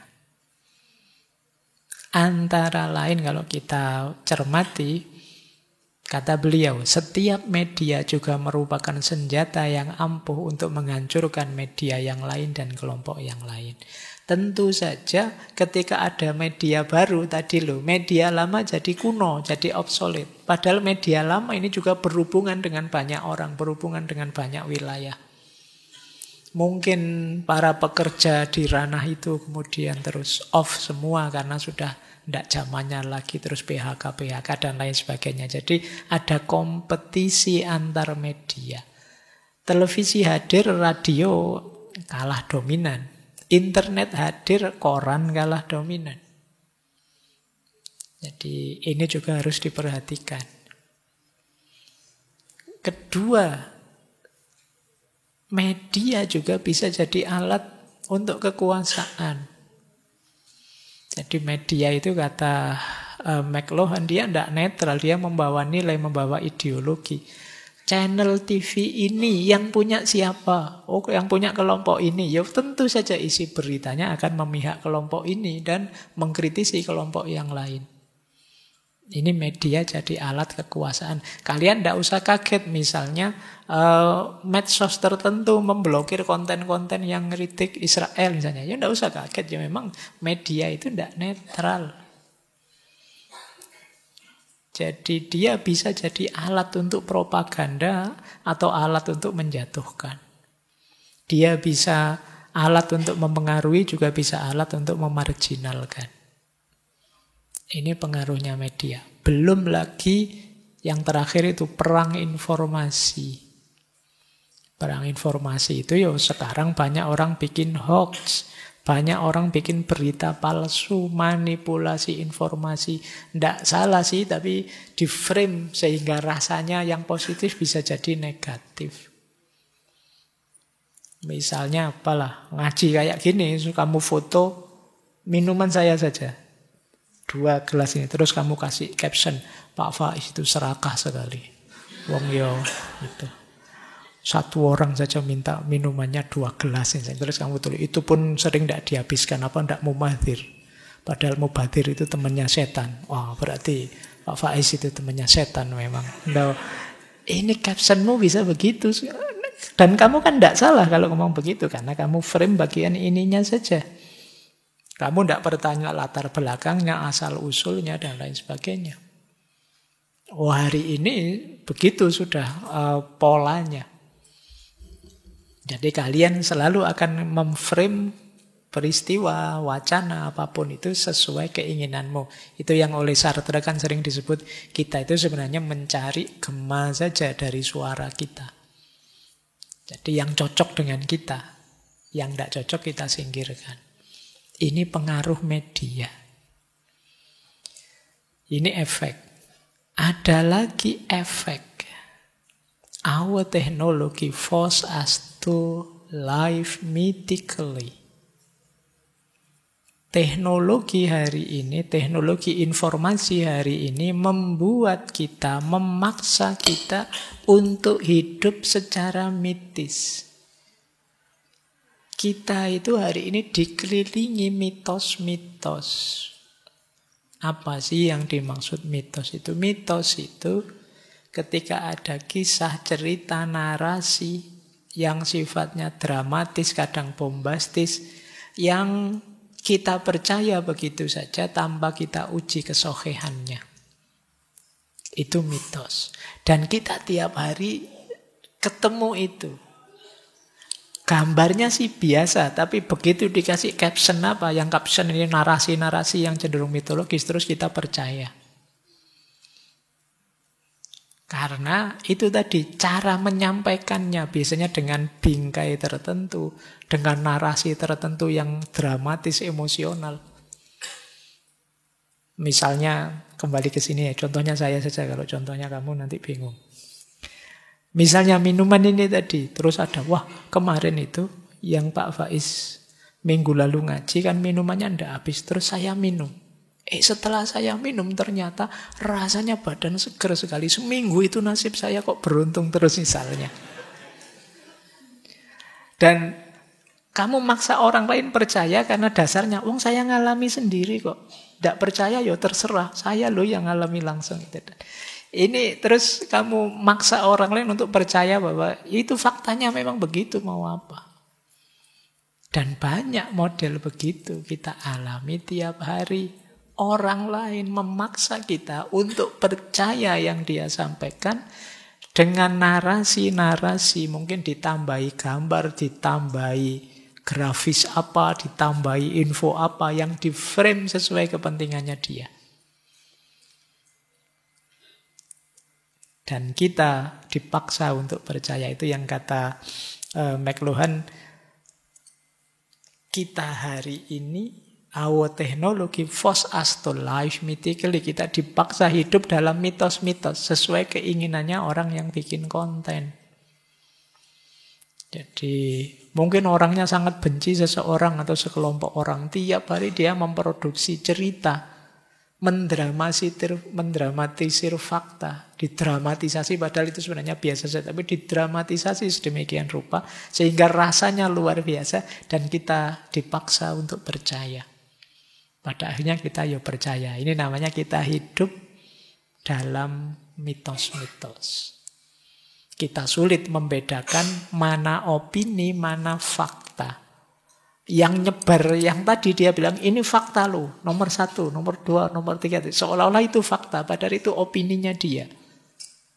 Mungkin fakta, tapi fakta yang di-frame. Fakta yang dilihat bagian yang sesuai kepentingannya dia saja. Nah, di titik ini teman-teman harus cerdas ya, harus terliterasi. Kita sering tertipu di situ. Jadi teman-teman sering kegocek di argumen-argumen, pembuktian-pembuktian yang sifatnya framing. Jadi kita hari ini sulit sekali membedakan antara fakta dan opini. Karena opini ditampilkan sebagai fakta. Didukung oleh fakta-fakta yang sudah dipotong sesuai keinginannya yang menyampaikan berita. Nah, ini harus mulai latihan ya sekarang biar tidak mudah tertipu. Baik, sekarang kita lanjutkan. Jadi efeknya banyak karena di buku-buku beliau ini efek-efek dari media terhadap masyarakat. Ada lagi, sekarang kita potong satu-satu ya efeknya. Kata beliau begini, salah satu dampak hidup dengan teknologi informasi adalah kita terbiasa hidup dalam overload informasi. Selalu melebihi yang bisa kita kelola informasi tadi. Hari ini banyak orang yang kelebihan informasi. Yang lebih itu yang dia tidak bisa mengelolanya. Apa saja dia tahu tapi dia tidak bisa mengelolanya. Ini pengetahuan tentang apa, levelnya apa, konteksnya apa. Ini agak mengkhawatirkan. Kalau kalian tidak bisa mengelola informasi yang ada. Kadang-kadang kan kita hari ini kemasukan informasi, kemasukan wacana, kemasukan isu yang kita sebenarnya tidak bidangnya di situ. Akhirnya apa? Ya pokoknya kita percaya saja, wong kita tidak ngerti. Misalnya karena kita tidak ngerti agama, tiba-tiba ada konten yang bilang, oh, orang yang melakukan ini itu hukumnya ini loh. Itu kita tidak bisa cross check, wong kita bukan ahlinya. Akhirnya kita percaya saja, wong di situ ada kata-kata Al-Qur'annya, ada kata-kata para ulamanya, terus kita, wah ini mesti benar ini. Nah, kita dapat informasi itu dan kita tidak bisa mengelolanya. Itu sama kayak sering saya ceritakan ya, ada satu forum diskusi ketika tiba-tiba seorang anak SMP tanya pada saya, Pak Faiz, mbok tolong saya pingin segera bisa bersatu dengan Tuhan. Wahdatul wujud. Nah yuk. Itu tak tanya, kamu ngerti di mana istilah wahdatul wujud? Loh, saya dengerin YouTube itu Pak banyak tentang wahdatul wujud. Jadi informasi itu masuk ke dia, tapi dia tidak bisa mengelolanya, memang belum kapasitasnya. Dia tidak tahu itu levelnya apa, konteksnya apa, ada di mana. Ini PR ya buat kalian. Hari ini banyak di antara kita yang sok tahu. Informasi masuk dan kita merasa ahli di situ terus ikut komentar, ikut. Maka kritiknya McLuhan, ayo kita sekarang dibanjiri informasi yang jauh lebih banyak yang kita tidak bisa mengelolanya. Dan ini bisa jadi masalah. Ya, ini efeknya. Ini silahkan teman-teman nanti ya mulai latihan untuk levelnya upgrade di sini. Yang memang tidak paham, pending dulu, sisihkan dulu, taruh di sudut mana dulu. Jangan nekat. Apalagi informasi yang tidak penting itu sudahlah. Bila perlu dibuang juga tidak apa-apa. Kok wong yo tidak penting. Siapa artis yang mau kawin, siapa artis yang mau cerai, siapa yang selingkuh. Oh itu Pak, kemarin ada berita selingkuh digerebek Pak. Wah kemarin itu kayak gitu dianu dulu saja. Anggap hiburan saja. Tapi yang penting-penting, yang memang kalian paham, bisa mengelola, bisa kalian pahami dengan dalam, itu yang kalian fokusi. Harus mulai bisa punya prioritas. Ketika ada informasi masuk, oh ini nanti dulu lah, saya tidak paham ini juga tidak apa-apa kok. Aku tidak ngerti ini juga tidak masalah kok. Kalau ini urusanku ini, saya bidangnya ini, saya harus lebih ngerti ini. Saya kuliahnya hukum ini, oh ini masalah hukum ini, saya harus mendalami ini. Oh ini tentang fisika, ini saya tidak terlalu paham fisika. Menarik sih, tapi nanti dulu. Kalau yang pokok-pokok sudah beres, ini dulu. Kalian harus sudah mulai ngerti itu. Jangan semua informasi kalian masukkan. Kalau kalian tidak bisa mengolahnya, dipending dulu. Ya kayak yang sering saya ceritakan ya, pakai triple filternya Socrates. Jadi, apakah ini pasti benar? Apakah ini baik? Dan apakah ini penting?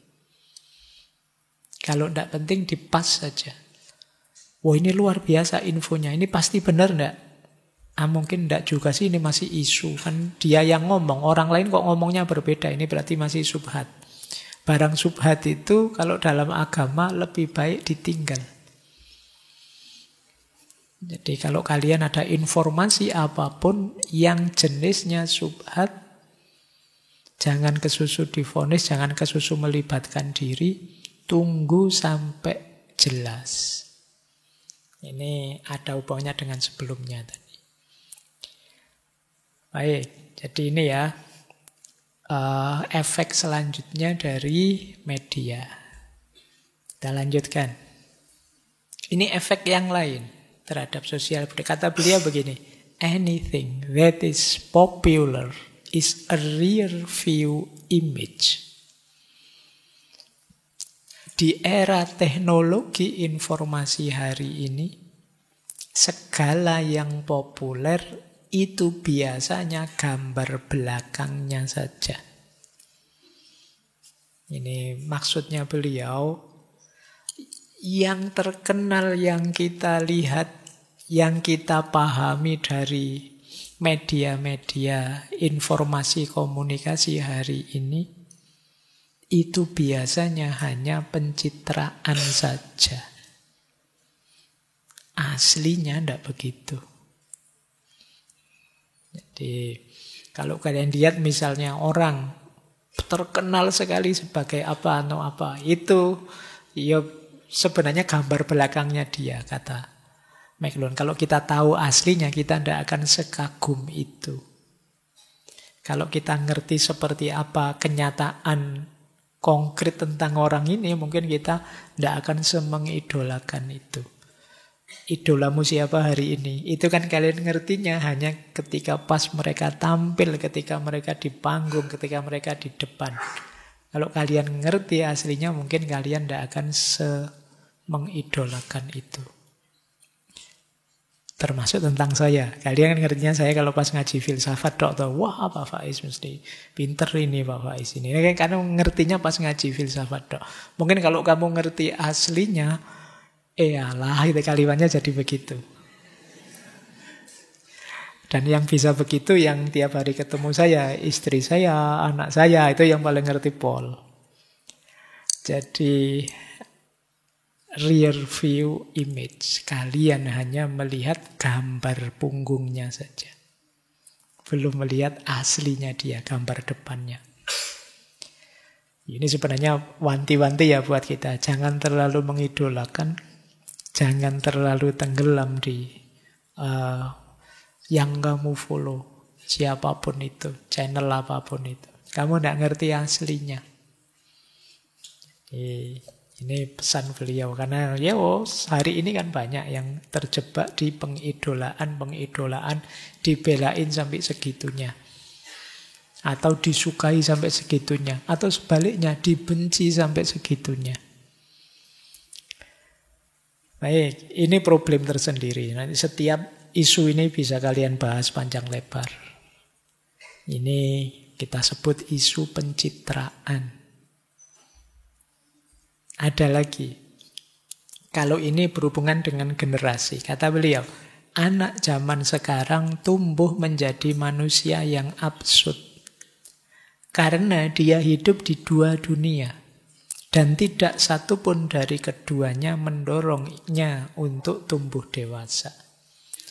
Generasi hari ini, yang kadang kita sebut generasi Z, itu banyak yang absurd. Kenapa begitu? Karena dia hidupnya di dua dunia.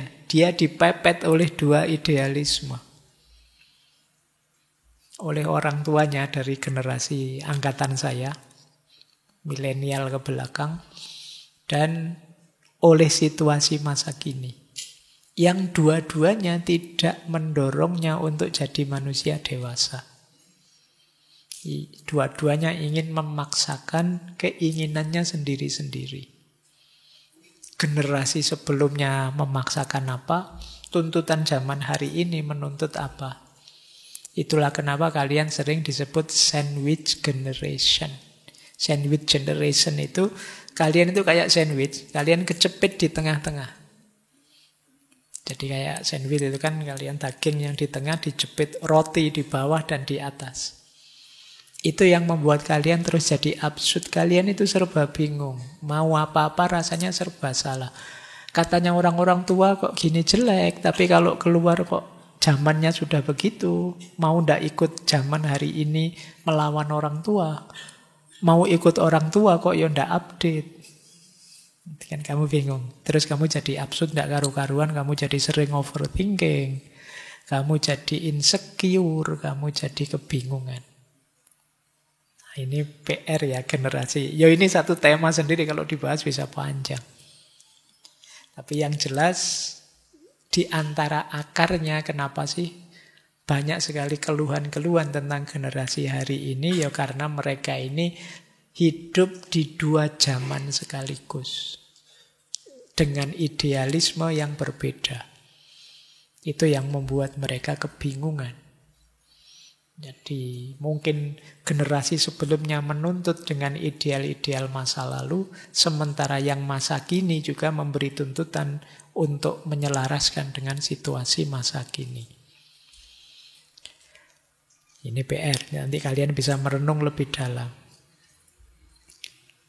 Ada lagi fenomena ini. Ini menarik, tadi saya kutip kalimatnya terus tak terjemahkan. Hari ini banyak orang yang berharap bahwa jika mereka berteriak cukup keras tentang nilai-nilai, maka orang lain akan mengira mereka sebagai jiwa yang serius dan sensitif, yang memiliki persepsi lebih tinggi dan lebih mulia daripada orang biasa. Nah, sekarang saya lihat ya di channel-channel YouTube di mana-mana, misalnya banyak orang yang tiba-tiba jadi ahli agama yang baru, spiritualis baru, ahli itu baru, kok yang diomongkan level tinggi spiritual. Ngomong tentang moralitas, ngomong tentang spiritualitas, ngomong tentang ketenangan batin, ngomong. Terus mereka menganggap kalau sudah ngomong begitu, mereka sudah sekualitas yang dia omongkan. Padahal itu baru cuma ngomong. Sama kayak kalian kan, kemana-mana nge-share, hidup harus ikhlas, pasrah pada Tuhan, dan lain sebagainya. Wong kamu sendiri masih jungkir balik, tidak karu-karuan. Tapi dengan ngomong itu, kamu merasa sudah. Seperti yang kamu omongkan. Jadi kamu terus merasa levelmu lebih tinggi. Apalagi terus banyak yang komen. Mantap, banyak yang komen itu. Wow, kamu merasa lebih tinggi hanya dengan ngomong. Itu makanya saya selalu mengingatkan diri saya sendiri kalau ngomong yang begitu-begitu. Ini usikum wa nafsi. Jadi saya juga menasihati kalian, menasihati saya. Karena saya juga mungkin belum nyampe ke level itu. Ini banyak yang salah paham. Mungkin saya banyak materi spiritual, banyak materi tasawuf, level-level tinggi. Tapi saya tegaskan saya masih belum nyampe di sana. Jadi masih berjuang untuk menaikkan level. Bareng-bareng kita. Makanya kalian sering saya sebut kalian teman belajar saya. Jangan kesusu berguru ke saya. Yuk kita belajar bareng saja. Kita ambil manfaat yang sesuai, yang cocok untuk hidup kita masing-masing. Karena hari ini ada sindrom ini. Orang yang sekedar ngomong tapi merasa sudah melakukan. Ngomong cinta-cinta merasa sudah jadi orang penuh cinta. Nanti ngomong stoik-stoik merasa, wah saya ini orangnya stoik sekali, tapi disenggol sedikit ngamuk. Nah itu ya, ini PR kita. Coba kita tidak di situ. Mulai diingatkan oleh McLuhan ya. Mereka mengira sebagai jiwa yang serius, sensitif, lebih tinggi, lebih mulia dari orang biasa. Wong padahal baru cuma ngomong, itu pun ngutip. Copy paste dari pikirannya orang lain. Ini peringatan dari McLuhan. Ada lagi peringatan lain, kata beliau. Banyak argumen-argumen yang bagus hancur oleh beberapa orang yang bodoh, tapi dia tahu bagaimana caranya bicara. Hari ini banyak orang pinter, ilmunya dalam, tapi tidak terlalu pintar retorika, tidak terlalu pintar bicara. Cenderung pendiam. Sementara banyak orang bodoh yang tidak pintar ngomong. Sehingga akhirnya orang lebih percaya ke yang lebih bodoh ini. Karena dia menang di pintar ngomongnya. Seperti dibilang tadi, hari ini zaman pencitraan. Orang yang pintar mencitrakan dirinya, ya dia menang. Yang pintar beneran, kurang mampu mengekspresikan dirinya, ya dia tidak dikenal. Bahkan kalau ngomong, terus orang tanya, siapa dia? Karena yang lain tidak tahu saja levelnya. Jadi banyak argumen bagus hancur oleh beberapa orang bodoh yang tahu caranya bicara. Sekarang kadang-kadang coba cek ya teman-teman, mungkin di YouTube atau di TikTok atau di mana, kadang-kadang ada orang, kita tidak tahu orang ini sekolah di mana, ilmunya apa, tapi orang-orang pinter, mungkin orang-orang yang sudah ahlinya ngomong, dia bantah. Dan mungkin alasannya masuk akal. Terus banyak yang setuju pada bantahan itu. Padahal kita tidak tahu siapa orang yang bantah ini. Jangan-jangan dia iseng saja, hanya karena pinter nyari sudut lemahnya saja. Terus orang yang sangat ahli ini terus dianggap salah. Kadang-kadang kan ini yang ngomong ini bukan sembarangan, ini orang ini sudah orang besar, tidak diragukan lagi pendidikannya, kapasitasnya. Ternyata di bawahnya yang komen entah siapa ngomong yang jelek-jelek, yang negatif-negatif.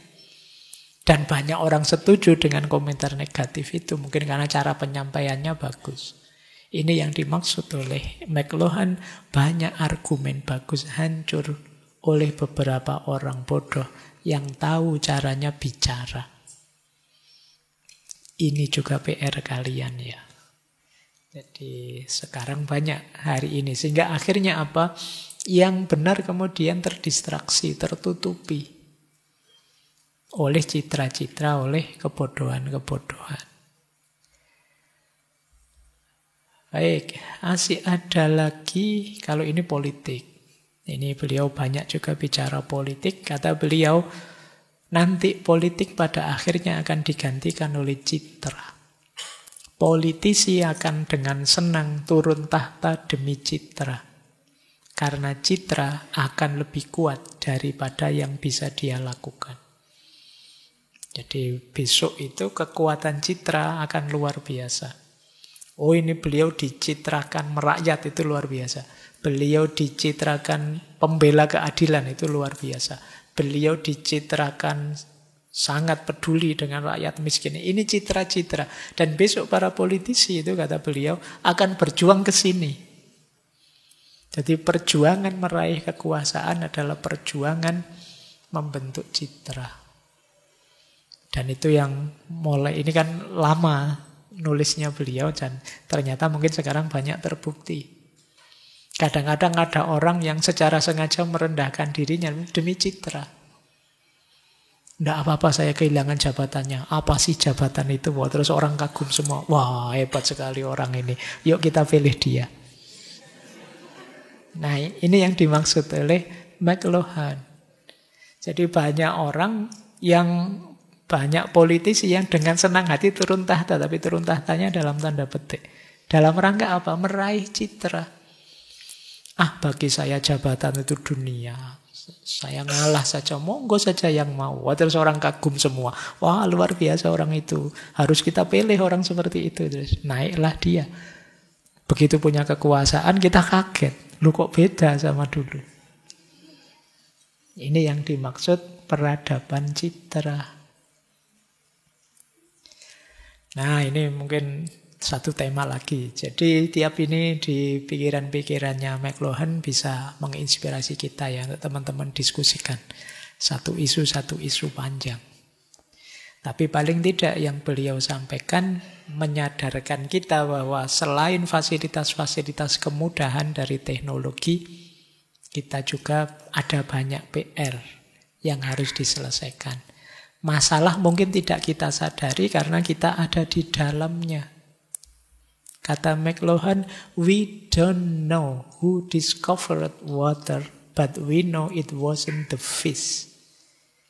Kata McLuhan, kita tidak tahu siapa yang menemukan air, tapi yang jelas bukan ikan.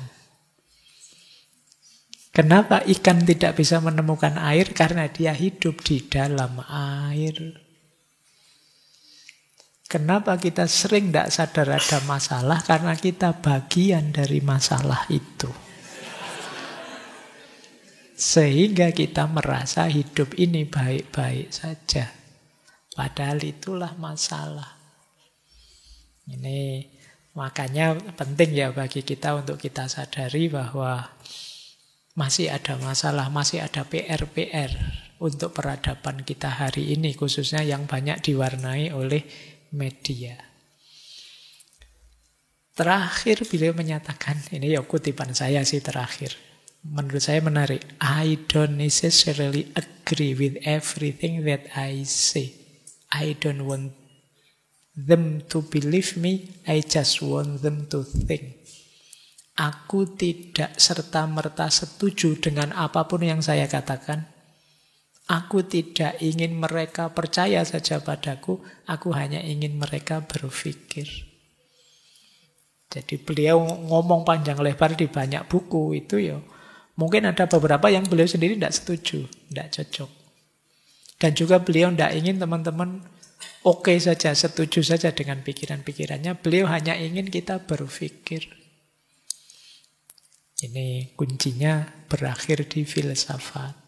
Ayolah kita memikirkan hidup ini. Mungkin problem yang dibidik oleh McLuhan, problem-problem zaman beliau sesuai ramalan beliau, yang beberapa mungkin tidak pas juga, beberapa mungkin sudah berubah sekarang situasinya.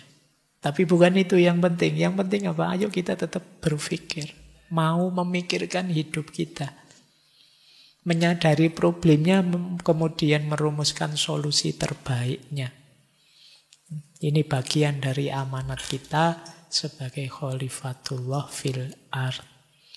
Jadi jangan diam saja, tantangan masih banyak, masalah masih beraneka rupa. Tadi kan ada masalah ini, masalah itu. Tanggung jawab kalian sebagai generasi. Baik, saya kira itu ya untuk malam hari ini. Minggu depan kita lanjutkan lagi. Minggu depan mungkin agak lebih dalam lagi. Kita membahas burnout society. Kalau ini kan masyarakat yang dinikmatkan dan bermasalah dengan media. Minggu depan kita membahas masyarakat yang sudah capek, kelelahan, burnout society. Saya kira itu untuk malam hari ini. Semoga sedikit-sedikit ada relevansinya dan bisa meningkatkan kualitas hidup kita. Entah dari sisi yang mana. Saya akhiri sekian. Wallahul muwaffiq.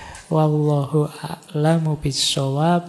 Wassalamualaikum warahmatullahi wabarakatuh.